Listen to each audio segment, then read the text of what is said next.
अस्सलाम वालेकुम and welcome to cricket bat 24/7 once again. आज हमारे साथ जैसे कि आप अपनी स्क्रीन के ऊपर देख रहे हैं कि अब्दुल माजिद भट्टी साहब मौजूद हैं। हमारे लिए ये एजाज की बात है कि इन्होंने हमें टाइम दिया है, हमारे शो में आए हैं, क्योंकि ये एक लेजेंडरी स्पोर्ट्स जर्नलिस्ट हैं। हम इनको देख देख के बड़े हुए हैं। इन्होंने पाकिस्तान क्रिकेट को पिछले 30 साल में जिस तरह से कवर किया है और जिस तरह से ये हेडलाइन जिस तरह की ये देते रहे हैं पाकिस्तान क्रिकेट के हवाले से, तो इनका नाम जब किसी भी हेडलाइन के साथ लग जाता है ना, तो वो जिस तरह कहते हैं ना कि भट्टी साहब का नाम ही काफी है, तो इनका नाम ही काफी होता है, फिर तस्दीक करने की जरूरत नहीं होती। तो आज हमारे लिए ये एजाज की बात है और कुछ सीखने की इनसे कोशिश करेंगे कि किस तरह से इन्होंने अपना करियर जो है उसका आगाज किया और अब किस तरह से ये अपने करियर को देख रहे हैं। और उसके साथ पाकिस्तान की T20 टीम का आज ऐलान भी हो चुका है साउथ अफ्रीका के अगेंस्ट, तो उसके ऊपर भी इनसे इनकी राय लेंगे कि इनकी क्या नजर है स्क्वाड के हवाले से। तो पहले वेलकम करते हैं। अस्सलाम वालेकुम माजिद भाई and welcome to the show. बहुत शुक्रिया जहांगीर, और शुक्रिया आपका कि आपने इनवाइट किया और हमें मौका दिया कि हम अपने जो एक्सप्रेशन है वो आपके सुनने वालों तक पहुंचा सकें। जी thank you very much Majid भाई वंस अगेन। जी पहले जरा बात कर लेते हैं कि आपका करियर जो है वो ऐसे कोई 30 साल से पहले शुरू हुआ रेडियो पाकिस्तान से, फिर आप राइटिंग करते रहे क्रिकेट के ऊपर और अब जो है ट्विटर का दौर आ चुका है। तो इस सारे जो पीरियड आपका गुजरा है उसको आप किस तरह से सम अप करते हैं? देखें, बेसिकली आप तो चूंकि विलायत में रहते हैं, तो आपके मुल्क में ज्यादा ज्यादा प्लानिंग होती है। हमारे यहाँ बच्चे आज भी, आप 2021 में भी देख लें, बच्चों की बहुत ज्यादा ना फैमिली प्लानिंग, फैमिली वाले प्लानिंग करते हैं कि बच्चों ने आगे जाके क्या बनना है। कोई एक आध कोई लोग ऐसे होंगे जो बच्चों के लिए फ्यूचर प्लान करते हो कि बच्चे बड़े होकर ये बनेंगे। मैं भी बस मैंने पढ़ना शुरू किया बचपन से, हर किस्म का खेल खेला, फुटबॉल भी खेलते रहे, हॉकी भी खेलते रहे, क्रिकेट भी खेलते रहे, लेकिन क्रिकेट से बहुत ज्यादा जुनून की हद तक लगाव था। फिर जब देखा कि क्रिकेट में हमारी दाल नहीं गल रही, आपको पता है कि पाकिस्तान में एक से बढ़कर एक बड़े प्लेयर्स मौजूद हैं, टैलेंट बहुत ज्यादा। हालांकि मैंने भी इंटर डिस्ट्रिक्ट और इंटर यूनिवर्सिटी लेवल तक रिप्रेजेंट किया पाकिस्तान में, लेकिन जाहिर है हमसे अच्छे क्रिकेटर मौजूद थे। फिर ऐसे ही फारिग औकात में छोटी मोटी नौकरियां करते रहे। तो जो क्रिकेट मैच होता था ना, मैं क्या करता था कि स्कोर बुक लेके बैठ जाता था, स्कोरिंग करता था। अच्छा। फिर इसी तरह मैंने कहा यार ये लिखना शुरू करें। कई बार देखा कि बहुत सारे लोग इस पे तबसरा कर रहे हैं, तजिया कर रहे हैं। बाज दफा किसी अखबार के ऑफिस में लेकर चले गए, अपना को मजमून उन्होंने उठा के फेंक दिया कि यार ये क्या लिख के ले आए। और कई बार किसी ने बहुत ज्यादा इनकरेज किया। बहरहाल किस्सा मुख्तसर ये कि इसी तरह धक्के खा खा के मेरे कैरियर में समझ लें, जो पहला जो इस जर्नलिज्म पॉइंट ऑफ व्यू से जो पहला बड़ा मोड़ आया ना, तो मैं 84 में पहली बार मैंने रेडियो पाकिस्तान का एक बड़ा फेमस प्रोग्राम था इंडिया में, बहुत ज्यादा उस प्रोग्राम का आज भी, पिछले दिनों में मुझे इंडिया से एक साहब के कॉल आई, आलमी स्पोर्ट्स राउंड अप। अच्छा। पाकिस्तान में उस जमाने में टेलीविजन सिर्फ पाकिस्तान टेलीविजन होता था, जो रात 11 बजे के बाद वो टीवी बंद हो जाता था, शाम को 5 बजे स्टार्ट होता था। क्रिकेट मैच भी 1 घंटे की को लाइव कवरेज आती थी। तो जब वो रेडियो प्रोग्राम अच्छा। शुरू हुआ तो लोग रात को 10 बजे से लेकर 10:15 बजे तक 15 मिनट का जो टाइम था, जो जिनको स्पोर्ट्स से शौक होता था वो रेडियो के सामने बैठ जाते थे। अभी टेलीविजन जाहिर उस जमाने में नहीं आया था।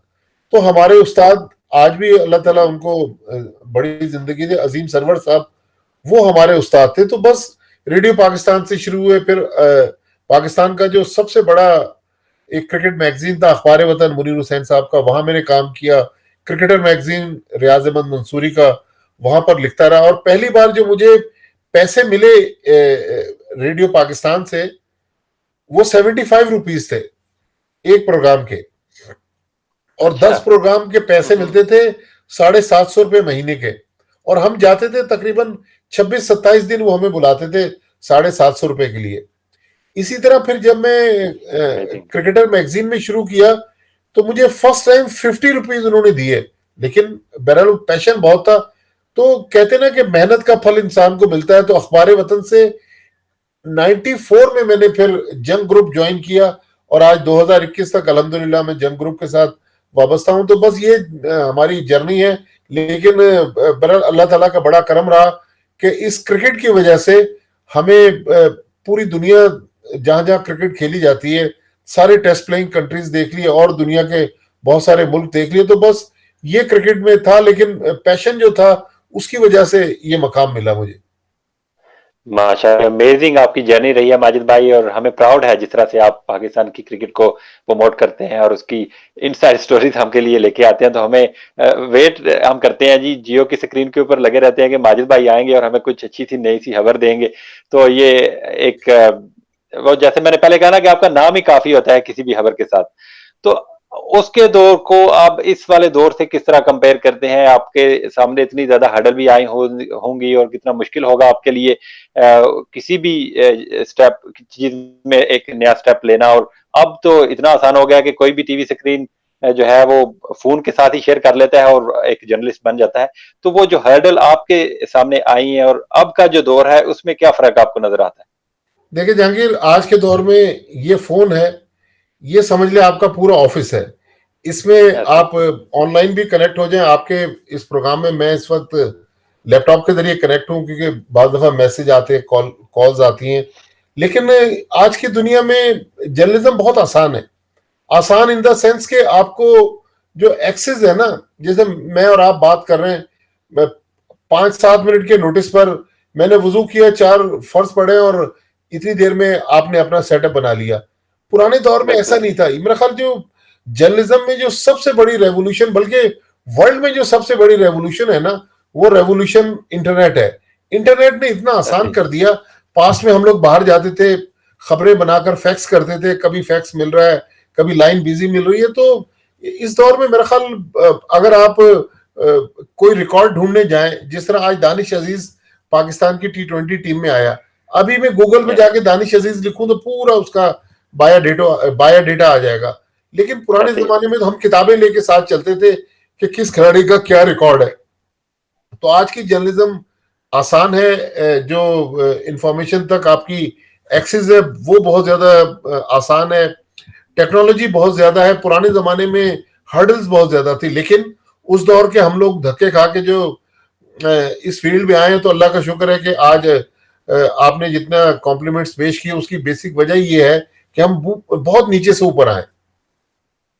बिल्कुल ऐसे मेहनत मेहनत आपके पीछे जो है ना, और वो हडल्स जो आपके सामने आती रही, स्ट्रगल थी, इतनी मुश्किल था, आसान नहीं था। अब तो टेक्नोलॉजी की वजह से हर चीज आसान हो गई है जिस तरह आपने खुद कहा है। तो वो जो बेसिक से बंदा आता है ना, क्रिकेट में भी हो या किसी भी फील्ड में, तो वो कभी मार नहीं खाता, ये मेरा तो मानना है। तो आपने बहुत ज्यादा मैचेस कवर किए, अब जैसे पाकिस्तान के भी वर्ल्ड इवेंट्स भी आपने कवर किए, पाकिस्तान और इंडिया के मैचेस भी आपने कवर किए, पाकिस्तान और इंडिया की 99 वाली सीरीज शायद आपने कवर की होगी। इसी तरह और बहुत सी ऐसी सीरीज और एपिक मैचेस आए हैं जिनमें आप ग्राउंड में बैठ के, प्रेस बॉक्स में बैठ के जो है वो कवर करते रहे। तो बेस्ट कौन सी सीरीज या कौन सा ऐसा यादगार आप मैच हमारे साथ शेयर करेंगे, या कोई वर्ल्ड इवेंट शेयर करेंगे जिसमें पाकिस्तान अच्छा खेला हो, या फिर आपकी कुछ अच्छी यादें उससे वाबस्ता हो? देखिए, 2 सीरीज ऐसी हैं। मैं 98 में टोरंटो गया सहारा कप पे, हम्म।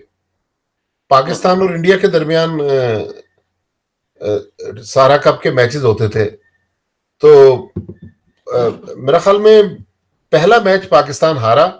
उसके बाद पाकिस्तान ने इंडिया के खिलाफ, आमिर सोहेल कप्तान थे, लगातार 4 वनडे इंटरनेशनल जीते।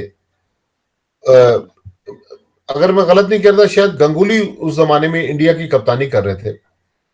फिर 2005 में हम लोग इंडिया गए। पाकिस्तान, इंजमाम की कप्तानी जी, में। इंजमाम की कप्तानी में पाकिस्तान ने पहला टेस्ट जो था वो ड्रॉ खेला था। मेरा ख्याल में फर्स्ट टेस्ट मैच, मुझे वेन्यू भूल गया कौन से शहर में था। लेकिन जब हम कलकत्ता आए, मोहाली में, मोहाली में मोहाली था में पहला, पहला टेस्ट मोहाली।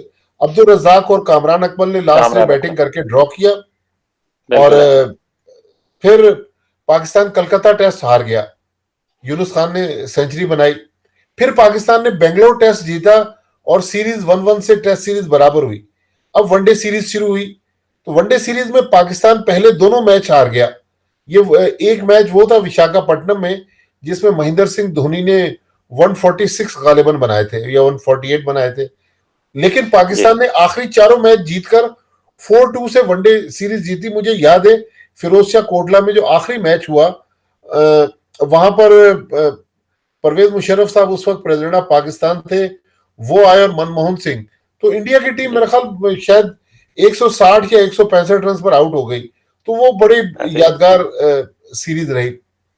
फिर उसी सीरीज की 2005 की सीरीज का जो अहमदाबाद का वनडे था, उसमें आखिरी बॉल पर पाकिस्तान को 4 रन चाहिए थे, इंजमाम उल हक बैटिंग कर रहे थे, और नरेंद्र मोदी मुझे आज भी याद है वहां अहमदाबाद के ग्राउंड पर मौजूद थे, वो चीफ गेस्ट थे।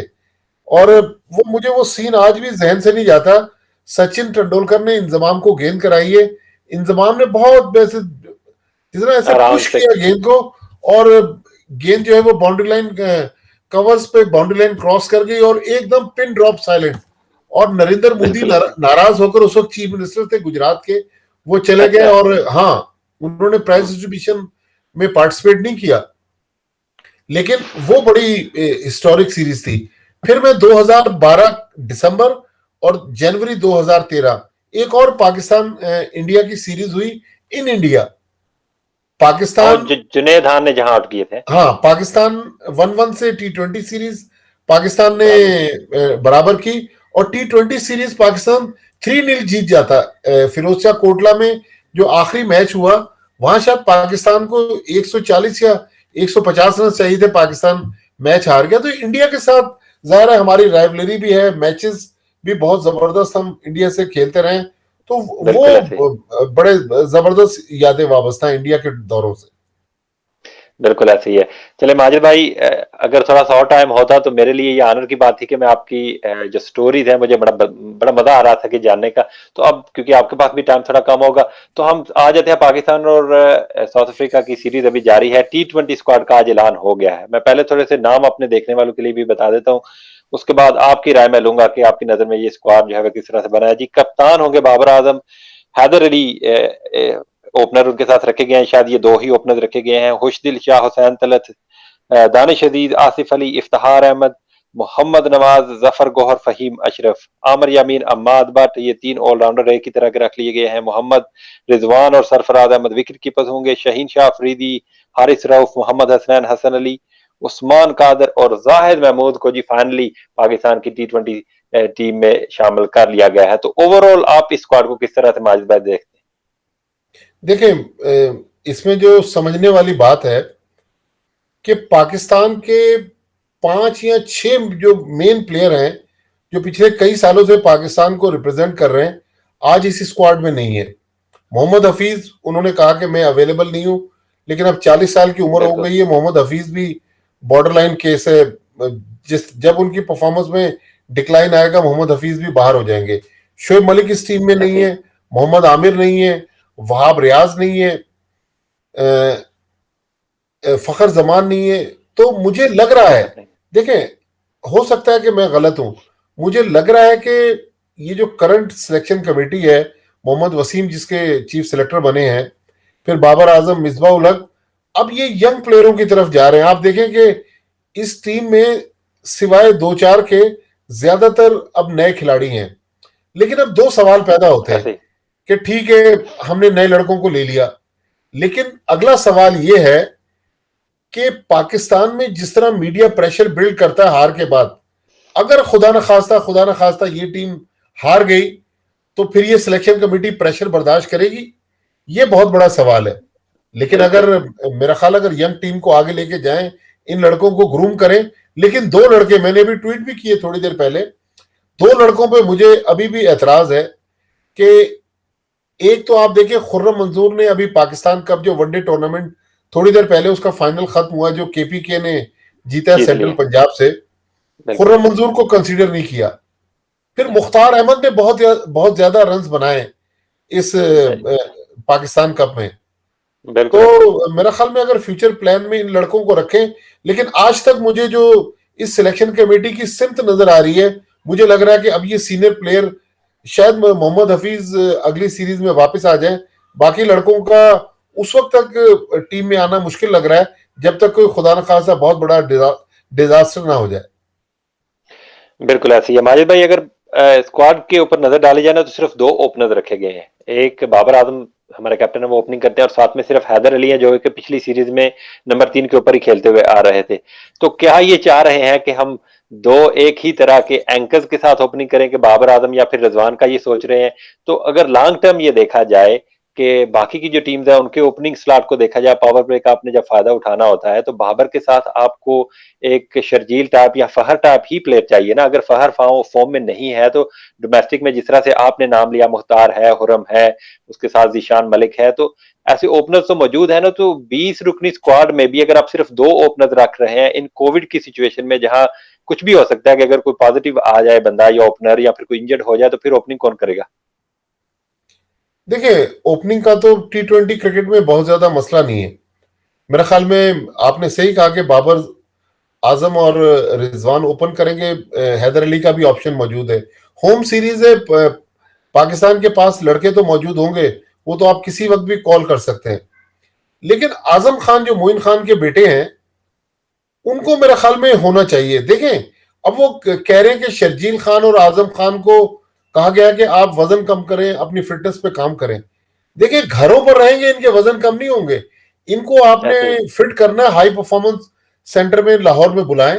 इनके डाइट पे बाकायदा चेक एंड बैलेंस रखें कि डाइट कंट्रोल कर रहे हैं या नहीं कर रहे। तो ये घरों पर बिठा के अगर इस तरह टैलेंट को जाया कर रहे हैं, मेरे ख्याल में आजम खान को इस वक्त पाकिस्तान टीम में शामिल ना करना ये मेरे लिए काफी हैरान कुन है। क्योंकि आजम खान, जब हम कहते हैं कि पावर हिटर, आसिफ अली को आप कितने मौके देंगे? आसिफ अली तो आप देखिए ना, बार बार उसको खिलाया, हर फॉर्मेट में खिलाया। आसिफ अली ने पाकिस्तान को एक भी मैच जितवा के नहीं दिया। तो मेरे ख्याल में अब ऐसे ही। आसिफ अली पर उसको हो सकता है कि आखिरी लाइफ लाइन हो। मजीद इन्वेस्टमेंट अगर मुझसे पूछे, मेरे हिसाब से आजम खान को लेना चाहिए था आसिफ अली की जगह। बिल्कुल ऐसे ही है, ये हम तमाम क्रिकेट फैंस की यही ख्वाहिश थी, क्योंकि एक विकेट कीपिंग ऐसा शोबा है पाकिस्तान की टीम में जहां हम स्ट्रगल करते हैं। शायद उसकी वजह से हमारा प्लेइंग 11 का बैलेंस नहीं बन पाता, क्योंकि सरफराज खेले या रिजवान खेले तो वो नंबर 6-7 के ऊपर उस तरह से हिटिंग कर नहीं पाते। तो अब मैं जरा एक और यहाँ पे, अभी आपने क्वेश्चन उठाया आसिफ अली के ऊपर, तो मिडिल ऑर्डर के जो बैट्समैन पिक किए गए हैं ना माजिद भाई, उनमें वो सारे एक ही तरह के हैं। हुसैन तलत को आप थोड़ा सा साइड पे रख लें, इफ्तिखार अहमद, खुशदिल शाह और आसिफ अली, ये तीन ऐसे प्लेयर्स हैं जो एक ही नंबर के ऊपर खेलेंगे लॉन्ग टर्म। क्योंकि इस सीरीज के बाद भी आपने देखना है कि इस सीरीज के बाद आपके पास क्या है। जब हफीज वापस आएंगे या अगर शोएब मलिक को भी आप इवेंचुअली रखते हैं, तो फिर ये तीन एक ही तरह के आपने प्लेयर्स रखे हैं, तो इनका फ्यूचर फिर क्या होगा? खुशदिल, इफ्तिखार और आसिफ अली। तो इसके देखिए, इसके ऊपर आप क्या कहेंगे? खुशदिल शाह की सिलेक्शन मुझे भी समझ नहीं आ रही। अभी तो न्यूजीलैंड के टूर में टोटल डिजास्टर हुआ खुशदिल शाह के साथ, जो पाकिस्तान के ग्राउंड पर बड़े बड़े छक्के मार रहा था। तो खुशदिल शाह को तो न्यूजीलैंड में लग रहा था कि चौका भी नहीं लग रहा। लेकिन ऐसे ही। खुशदिल शाह को टीम में ले लिया। अगर आपने चलो यंगस्टर्स को ग्रूम करना है, तो फिर अब्दुल्ला शफीक को आपने टेस्ट टीम में रखा, T20 टीम से बाहर कर दिया। तो थोड़ा सिलेक्शन कमेटी जिग जैग चल रही है।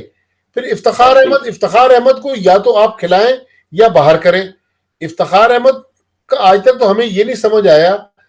मिसबाह लोग कहते थे कि ये 3D प्लेयर है, 3 डायमेंशनल प्लेयर की कोई एक सिमत हमें नजर नहीं आ रही ना। आज तक उन्होंने नहीं, कोई ऐसे बैटिंग ही। में मैच नहीं पाकिस्तान को जितवा के दिया। तो कोई नहीं। मुझे देखें, अभी भी मेरी दुआ यही है, मेरे मुल्क की टीम है कि पाकिस्तान टीम जीत जाए। लेकिन अभी तक सिलेक्शन कमेटी की जो एक डायरेक्शन है ना, वो बहुत ज्यादा क्लियर नजर नहीं आ रही है। और आप देखिएगा, हो सकता है कि मैं गलत साबित हो जाऊं और पाकिस्तान टीम खुदा ना खास्ता अगर रिजल्ट पाकिस्तान के फेवर में नहीं गए, तो आप देखिएगा फिर पैनिक बटन दबेगा, ये सारे लड़के टीम के अंदर आ जाएंगे। बिल्कुल, हमेशा ऐसा ही होता है पाकिस्तान में। इसी तरह अब मुझे ये क्वेश्चन मार्क जो मुझे नजर आता है ना स्क्वाड के ऊपर, के एक ही तरह के तीन तीन प्लेयर्स रखे गए हैं इस टीम में। तो जब कोई प्लेइंग 11 बनेगी तो वो किस तरह से बनेगी, या कोई कॉम्बिनेशन बनेगा तो वो किस तरह से बनेगा? इसी तरह जफर गौहर भी है और नवाज भी है, उसके साथ फिर दो लेग स्पिनर्स भी हैं, उस्मान कादर भी और जाहिद। जाहिद की तो मुझे खुशी है कि उसको, जिसकी उसकी परफॉर्मेंस जिस तरह से रही है, तो उसको रखा है। और एक लेग स्पिनर हमें चाहिए भी, जो कि अगर इंडिया में वर्ल्ड कप होता है तो वहां विकेट टेकिंग ऑप्शन हो। लेकिन नवाज और जफर गौहर ये दोनों एक ही तरह के प्लेयर हैं, तो आप इनको किस तरह से फिर जस्टिफाई, आप इस सिलेक्शन को किस तरह से करेंगे? देखिए, सबसे ज्यादा खुशी मुझे भी जाहिद महमूद की है कि सिंध का छोटा सा शहर है दादू, दादू डिस्ट्रिक्ट है, और हमारे जो सिंध के चीफ मिनिस्टर हैं मुराद अली शाह, वो भी दादू से बिलोंग करते हैं। तो काफी, अच्छा। जब जाहिद महमूद इग्नोर हुआ तो जो सिंधी न्यूज चैनल थे और सिंधी अखबारात में काफी सख्त इस पर क्रिटिसिज्म हुआ पाकिस्तान क्रिकेट बोर्ड पर। जाहिद महमूद को बिल्कुल सही लिया। उस्मान कादिर जिम्बाब्वे की जो सीरीज थी उसमें मैन ऑफ द सीरीज थे। देखिए अभी तक ये कोई सवाल नहीं उठा रहा कि इमाद वसीम क्यों आराम कर रहे हैं, वो आपके सेंट्रली कॉन्ट्रैक्टेड प्लेयर हैं। इमाद वसीम ने, मैंने जो मोहम्मद वसीम की प्रेस कॉन्फ्रेंस सुनी, उन्होंने कहा कि फैमिली के साथ टाइम गुजारना चाहते हैं, उन्होंने रेस्ट ले लिया है। और भाई जब बिग बैश खेलने गए उनको पैसे मिल रहे थे, वहां रेस्ट लेते ना, पाकिस्तान के लिए रेस्ट ले रहे हैं। या तो आपने उनको ड्रॉप किया है, क्योंकि अगर आप देखें आखिरी जो वनडे था न्यूजीलैंड का, उसमें इमाद वसीम नहीं खेले थे। नहीं खेले। तो इमाद वसीम पे तो मुझे इसलिए रिजर्वेशन है कि इमाद वसीम के ना होने की वजह से नवाज आ गए, जफर गौर आ गए। अभी आपने जफर गौर को टेस्ट मैच खिलाया, फिर टेस्ट टीम से बाहर कर दिया, अब वनडे टीम में डाल दिया। तो मतलब बाज प्लेयर इस लिहाज से अपनी किस्मत लिखवा के लाए हैं कि उनको बार बार पाकिस्तान टीमों में मौका मिलता है। मेरे ख्याल में थोड़ा सा इसमें और क्लैरिटी लाना पड़ेगी सिलेक्शन कमेटी को। अभी तो होम सीरीज है, आप तजर्बे कर सकते हैं, लेकिन जब अवे सीरीज आएगी फिर इतना आसान नहीं होगा सिलेक्शन कमेटी के लिए। बिल्कुल ऐसा ही है। इसी तरह मैं जल्दी से आ जाऊंगा ऑलराउंडर की तरफ। तो ऑलराउंडर भी एक ही तरह के तीन रखे गए हैं, अमाद बट, आमिर यामीन जिनके ऊपर बहुत बात होती है, और फहीम अशरफ। मसला यह है कि एक ही तरह के प्लेयर्स रखे गए हैं ना, कि इस जैसे आप कह रहे हैं कि क्लैरिटी फिर नहीं है। आप ये नहीं जानते कि आपका बेस्ट ऑलराउंडर टी20 फॉर्मेट का फहीम अशरफ है, या फिर आमिर यामीन है, या फिर अमाद बट है। क्योंकि जब आप क्लैरिटी नहीं है, आप 6 या 8 महीने दूरी के ऊपर हैं वर्ल्ड कप से पहले, तो फिर क्लियर एक सिमत आपकी नजर आनी चाहिए ना, कि ये हमारा ऑलराउंडर है जी, ये हमारे साथ खेलेगा और हमने इसी के साथ जाना है, इसको एक्सपीरियंस हमने देना है। देखिए बिल्कुल ऐसा ही है, लेकिन मसला वही है ना कि एक वक्त में तीनों तो नहीं खेल सकते। फहीम अशरफ तो वाहिद ऑलराउंडर है जो ऑटोमेटिक चॉइस होगी। इमाद बट और आमिर यामीन में से मैं अभी इमाद बट को देख रहा था, T10 में बॉलिंग कर रहा था। इमाद बट अच्छा बॉलिंग बहुत अच्छी करवाता है, बिल्कुल लेकिन ऐसे ही मसला है कि आपका फास्ट बॉलिंग का अब क्या कॉम्बिनेशन होगा। है। शाहीन शाह बिल्कुल। आफरीदी, उसकी परफॉर्मेंस में डिक्लाइन आ गया, हालांकि मोहम्मद वसीम मानने के लिए तैयार नहीं थे, लेकिन शाहीन शाह आफरीदी को हम हर फॉर्मेट में हर मैच खिला रहे हैं। तो ऐसा ना हो कि शाहीन शाह आफरीदी कोलैप्स कर जाए। भाई शाहीन शाह आफरीदी को आप रेस्ट दे दें, तो बात आपकी बिल्कुल ठीक है कि एक ही तरह के। लेकिन देखें सिलेक्शन कमेटी को बहरहाल क्रेडिट इस लिहाज से जाता है कि उसने नए लड़कों को चांस तो दिया। पास्ट में ये लड़के मिसबाह उल हक इनको लेने के लिए तैयार नहीं था, लेकिन आज बिल्कुल मोहम्मद ऐसे ही वसीम जब से चीफ सेलेक्टर आए, बहुत सारे नए लड़के आए। मुझे तो लग रहा है कि अब ये आगे बढ़ेंगे। इन पुराने लड़कों में सिवाय मोहम्मद हफीज के शायद कोई टीम में वापस नहीं आएगा। लेकिन पाकिस्तान क्रिकेट में हम अक्सर कहते हैं कि कोई चीज हतमी नहीं है। हो सकता है हमारी बात गलत साबित हो जाए, पुराने चेहरे फिर टीम में आ जाए। बिल्कुल ऐसे ही है। शाहीन का आपने वैसे कवर कर दिया कि उनका शायद वर्कलोड जो है वो मैनेज होने वाला है, क्योंकि जब आपके पास फास्ट बॉलर्स मौजूद हैं, वहाब रियाज को आपने ड्रॉप किया है, तो वो T20 वर्ल्ड कप आपने उनको खिलाना ही है। वो जी 2019 वाले वर्ल्ड कप की स्टोरी बनने वाली है कि अभी आप तो नहरे कर रहे हैं, लेकिन वर्ल्ड कप से पहले आप लेके आएंगे। तो बेहतर नहीं था कि अगर शाहीन को रेस्ट देते और हारिस राव, वहाब रियाज और मोहम्मद हसनैन, ये जो हमारे बॉलर्स हैं, ये T20 फॉर्मेट खेलते, ताकि अभी PSL भी इन तमाम प्लेयर्स ने फुल खेलनी है, उसके बाद फिर बिजी ईयर है हमारा, तो ये एक आइडियल पोजीशन थी जहां हमारे ऐसे प्लेयर्स जिस तरह से शाहीन है कि उसको रेस्ट मिलती, फैमिली के टाइम साथ वो टाइम गुजार लेता, फिर PSL में आ जाता और फिर आगे जो क्रिकेट हमारी है वो लगातार खेलता रहता। देखिए आपने बहुत अच्छा पॉइंट रेज किया है कि 2021 का साल पाकिस्तान ने नॉन स्टॉप क्रिकेट खेलनी है। तो ये वर्कलोड जब तक हम मैनेज नहीं करेंगे, हम शाहीन आफरीदी की बात कर रहे हैं, ऐसा ना कोई और प्लेयर गिर जाए हमारा। तो ऐसे हमें एक तो वर्कलोड मैनेज करना है, और ये चीज नोट करनी है कि कौन सा प्लेयर किस फॉर्मेट के लिए ठीक है। हर प्लेयर को हर फॉर्मेट ना हम खिलाएं। तो हमें थोड़ा स्पेशलाइजेशन पर जाना चाहिए। देखिए गोरों का सेटअप, आप इंग्लैंड में रहते हैं, इंग्लैंड की टीम आप देख लें, उनकी T20 टीम के लड़के टेस्ट टीम में नजर ही नहीं आते। नहीं टेस्ट आती। मैच के लड़के वनडे टीम में नजर नहीं आते। वनडे का एक आध लड़का जो है T20 में होता है। हम हर लड़के को हर फॉर्मेट खिला रहे हैं। अगर फहीम अशरफ टेस्ट में परफॉर्म कर रहा है तो वनडे भी खेल रहा है, T20 भी खेल रहा है। ये रविश भी हमें तब्दील करना होगी। बिल्कुल ऐसे ही है जी। हमने T20 स्क्वाड को अच्छी तरह से कवर कर लिया। फाइनली मैं टेस्ट टीम के ऊपर आता हूं, क्योंकि पहला टेस्ट मैच पाकिस्तान ने जीता है, आप वहां ग्राउंड के ऊपर मौजूद थे। अब दूसरा टेस्ट जो है वो रावलपिंडी में होने वाला है। तो पहले टेस्ट मैच के ऊपर थोड़ा सा एक बता दें कि किस तरह से पाकिस्तान टीम खेली, और आपने इतने करीब से उनको देखा है, तो बाबर आजम जो पहले मैच में अपनी कप्तानी कर रहे थे, उनको एज ए कैप्टन आप किस तरह से देखते हैं?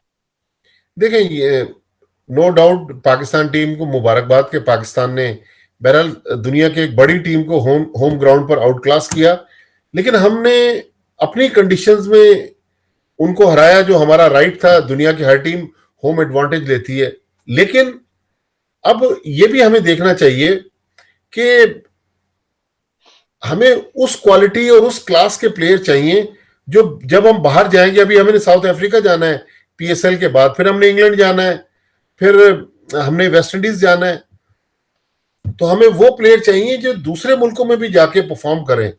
पूरी टीम बिल्कुल बाबर आजम पे खड़ी हुई है, बाबर आजम नहीं खेले, पूरी टीम नीचे बैठ गई। लेकिन पाकिस्तान ने पहला टेस्ट मैच बहुत अच्छा जीता, लेकिन इस कंसिस्टेंसी को बरकरार रखना चाहिए। इंडिया को आप देखें ना, विराट कोहली नहीं थे, उनके 5-6 और टॉप के प्लेयर नहीं थे, उसके बावजूद उन्होंने ऑस्ट्रेलिया का आउट क्लास कर दिया। हमें भी मेरे ख्याल इस तरह की टीम बिल्ड करना पड़ेगी जो बाहर जाके जीते ना, लेकिन एटलीस्ट फाइट तो दे। मेरे ख्याल कम्पीट में करे, अभी बिल्कुल। हमें टेस्ट टीम में अच्छे लड़कों की जरूरत है। हमें बॉलिंग में काफी हम स्ट्रगल कर रहे हैं, हमारे पास अच्छी क्वालिटी के फास्ट बॉलर्स नहीं है। शाहीन शाह अफरीदी पिछले साल जिस तरह की बॉलिंग कर रहे थे, अब बिल्कुल चेंज हमें नजर आ रहे हैं उनके। शाहीन शाह अफरीदी की बॉलिंग में ना इतना पेस नजर आ रहा है, ना रिदम नजर आ रहा है। मोहम्मद अब्बास टेस्ट टीम से बाहर हो गए, मूसा खान को आज हमने T20 टीम से ड्रॉप कर दिया। तो हमने एक सिंध का तयन तो किया, लेकिन प्लेयर्स को भी अब हमें एक पूल ऑफ प्लेयर्स बनाना पड़ेगा कि ये प्लेयर जो है व्हाइट बॉल क्रिकेट के हैं, और ये प्लेयर जो है ये रेड बॉल क्रिकेट के, टेस्ट क्रिकेट में ये हमें रिप्रेजेंट करेंगे। तो आई होप के पाकिस्तान क्रिकेट आगे बढ़े, अच्छी खबरें आती रहें, हम इसी तरह आपके साथ मुख्तलिफ प्रोग्रामों में अपनी राय को अच्छे अंदाज में शेयर कर सकें, क्योंकि बिल्कुल। पिछले काफी सालों से तो जब भी हम बात करते हैं तो पाकिस्तान टीम फंसी हुई नजर आती है। अच्छा, ये टीम के फंसने का एक रीजन मैं अभी कल ही सोच रहा था, तो मैं, क्योंकि मेरी तो रीच नहीं है पाकिस्तान के वो क्रिकेट बोर्ड के अहदेदारों के पास, तो मैं ये सोच रहा था कि हमारे डाउनफॉल का एक शायद ये भी रीजन है कि हम टेस्ट क्रिकेट कम खेलते हैं। ये मुझे लगता है ऐसे, क्योंकि अगर आप इंडिया, ऑस्ट्रेलिया और इंग्लैंड को देखें ना, तो ये तीन ऐसी कंट्रीज हैं जिनका प्रॉपर होम सीजन होता है, जहां वो 6 से 7 हर साल होम के ऊपर टेस्ट मैचेस खेलते हैं। और होम के ऊपर हर टीम की परफॉर्मेंस जो है वो बेहतर रहती है, प्लेयर्स परफॉर्म करते हैं, कॉन्फिडेंस बढ़ता है। तो आपको ये एक रीजन लगता है कि पाकिस्तान, क्योंकि एक तो टेस्ट क्रिकेट ओवरऑल कम खेलता है, और फिर हमारा प्रॉपर होम सीजन नहीं होता टेस्ट क्रिकेट का? देखिए, इसमें दो चीजें हैं। एक तो हम अनफॉर्चुनेट है कि पिछले 10-11 साल से पाकिस्तान के हालात अच्छे नहीं रहे। हम अपनी होम सीरीज यूएई में खेलते रहे, वहां हम ये कोशिश करते रहे कि क्राउड तो आता नहीं था, हम कोशिश करते रहे कि वनडे ज्यादा हो जाए, T20 ज्यादा हो जाए। देखिए, पाकिस्तान शायद दुनिया की वाहिद टीम है जो दो दो टेस्ट मैच की सीरीज खेल रही है। ऐसे ही। अब जो नया FTP 2023 से आएगा, उसमें अब मानी साहब ने कहा है कि हम 2 टेस्ट मैच की सीरीज नहीं रखेंगे। लेकिन मेरे ख्याल में अगर पाकिस्तान में जिस तरह इंटरनेशनल क्रिकेट रिवाइव हुई है, वापस पाकिस्तान के ग्राउंड आबाद हो गए, मुझे लग रहा है कि 3 टेस्ट मैचों की सीरीज भी होगी, 5 टेस्ट मैचों की सीरीज भी होगी। लेकिन ये पिछले अदवार में चूंकि पाकिस्तान में क्रिकेट नहीं हो रही थी, तो इसलिए 2-2 टेस्ट मैचों की सीरीज हुई।